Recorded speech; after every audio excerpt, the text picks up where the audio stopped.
السلام علیکم۔ آج کا جو واقعہ ہے وہ ابو رافع جو یہودی ہے اس کو کس طرح قتل کر دیا گیا تھا اس کے بارے میں ہے۔ تو یہ جو واقعہ ہے یہ ہجرت کے 6 سال کا واقعہ ہے، اور اس کے بعد کی ویڈیوز میں ہم ہجرت کے 7ویں سال میں جو واقعات ہیں ہم اس کے بارے میں ہم آپ کے ساتھ شیئر کریں گے۔ میری آقا رسول اللہ رسول اللہ۔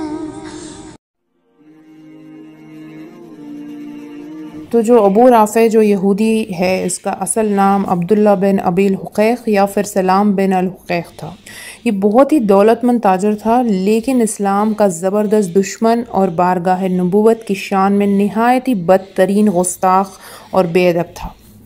یہ وہی شخص ہے جو حویہ بن اخطب یہودی کے ساتھ مکہ گیا تھا اور کفار قریش اور دوسرے قبائل کو جوش دلا کر غزوہ خندق میں مدینے پر حملہ کرنے کے لیے 10,000 کی فوج لے کر آیا تھا، اور ابو سفیان کو ابھار کر اسی نے اس فوج کا سپہ سالار بنایا تھا۔ حویہ بن اخطب تو جنگ خندق کے بعد غزوہ بنی قریظہ میں مارا گیا تھا، مگر یہ جو تھا بدبخت یہ بچ نکلا تھا، اور حضور صلی اللہ علیہ وسلم کی ایذا رسانی اور اسلام کے بارے میں برا کرنے میں، برا بلا بولنے میں اس نے اپنا تن من دھن سب کچھ لگایا ہوا تھا۔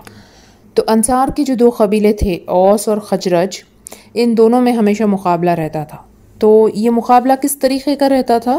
جیسے کہ نیکیوں میں ایک دوسرے سے کیسے بڑھ جائے ہم، یہ کوشش رہتی تھی۔ مقابلہ مطلب یہ کوشش رہتی تھی کہ نیکیوں میں ہم ایک دوسرے سے کیسے آگے بڑھے۔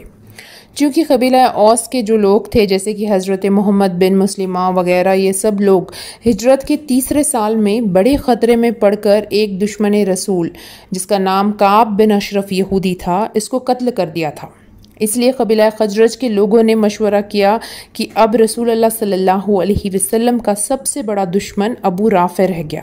یہ وہی ابو رافع ہے جس کے بارے میں نے شروعات میں ذکر کیا تھا۔ تو اب یہ لوگ کیا بول رہے ہیں کہ لہٰذا ہم لوگوں کو چاہیے کہ اس کو قتل کر ڈالیں تاکہ ہم لوگ بھی قبیلہ اوس کی طرح ایک دشمن رسول کو قتل کرنے کا اجر و ثواب حاصل کر لیں۔ چنانچہ حضرت عبداللہ بن عتیق، حضرت عبداللہ بن انیس، ابو قتادہ، حارث بن ربائی، مسعود بن سنان اور خزائی بن اسود رضی اللہ عنہم اس کے لیے مستعد اور تیار ہو گئے۔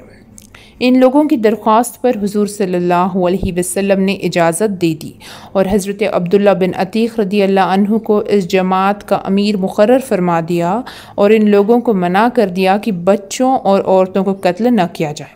تو حضرت عبداللہ بن عتیق رضی اللہ عنہ ابو رافع کے محل کے پاس پہنچے اور اپنے ساتھیوں کو حکم دیا کہ تم لوگ یہاں بیٹھ کر میری آمد کا انتظار کرتے رہو، اور خود بہت ہی خفیہ تدبیروں سے رات میں اس کے محل کے اندر داخل ہو گئے اور اس کے بستر پر پہنچ کر اندھیرے میں اس کو قتل کر دیا۔ لیکن جب وہ محل سے نکلنے لگے تو سیڑھی سے گر پڑے، جس سے کہ ان کے پاؤں کی ہڈی جو تھی وہ ٹوٹ گئی، مگر انہوں نے فوراً ہی اپنا پگڑی اتار کر اسے اپنے ٹوٹے ہوئے پاؤں کو باندھ دیا اور کسی طرح محل سے باہر آ گئے۔ پھر اپنے ساتھیوں کی مدد سے مدینہ پہنچے۔ جب دربار رسالت میں حاضر ہو کر ابو رافع کے قتل کا سارا ماجرا بیان کیا تو رسول اللہ صلی اللہ علیہ وسلم نے فرمایا کہ پاؤں پھیلاؤ۔ انہوں نے پاؤں پھیلایا تو آپ صلی اللہ علیہ وسلم نے اپنا دست مبارک ان کے پاؤں پر پھیرا دیا، فوراً ہی ٹوٹی ہوئی ہڈی جڑ گئی اور ان کا پاؤں بالکل ہی صحیح اور ٹھیک ہو گیا۔ تو یہ تھا وہ پیارا سا واقعہ۔ امید کرتی ہوں کہ یہ واقعہ آپ کو پسند آئے۔ یہ واقعہ اگر آپ کو پسند آئے تو اسے اپنے دوستوں اور رشتہ داروں کے ساتھ ضرور شیئر کیجیے تاکہ ہر مسلمان بھائی بہن اپنے دین کے علم میں اضافہ کر سکے، اور کوئی غلطی ہو گئی تو ضرور معاف کر دیجیے گا۔ ملتے ہیں اگلے ویڈیو میں، تب تک کے لیے اللہ حافظ۔